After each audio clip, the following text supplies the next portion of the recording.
முழு நிலவு வெளிச்சத்தில் அந்த ஓநாய் உடம்பை வளைத்து முறுக்கி தலையை நிமிர்த்தியது. அதன் கூர்மையான ஊளை சத்தம் காட்டின் நிசப்தத்தை கிழித்தது.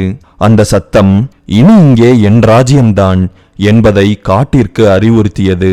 ஒரு பெருங்காட்டையே கட்டியாண்ட ஒரு மாபெரும் ஓநாய் வம்சத்தின் வாரிசுதான் ஷெர்ரி. தான் எப்படிப்பட்ட வம்சத்தை சேர்ந்தவள் என்பது ஷெர்ரிக்கு தெரியாது.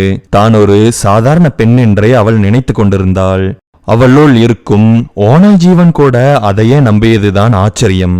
ஓநாய்களுக்கென்று தனி உலகம் இருப்பது அவளுக்கு தெரியாது. அவளுடைய உலகம் வேறு. மாபெரும் கனவின் உடைந்த ஒரு பாகத்தை கூட அவள் பார்க்காமல் வாழ்ந்து வந்தாள். கனவுகளாலும் வேட்கையாலும் நிரம்பப்பட வேண்டிய அவளுடைய வாழ்க்கை வெறுமையால் நிரம்பப்பட்டதற்கு அவள் காரணமல்ல. ராஜா ஓநாய் வம்சத்தின் அழகையும் அழிவில்லாத ஓநாய் ஜீவனை மட்டுமே அவள் சுவீகரித்திருந்தாள். உங்களுக்கு கதை கேட்கறதுன்னா ரொம்ப பிடிக்கும்னா அஸ்வின் தமிழ் நாவல்ஸை சப்ஸ்கிரைப் பண்ணிருங்க.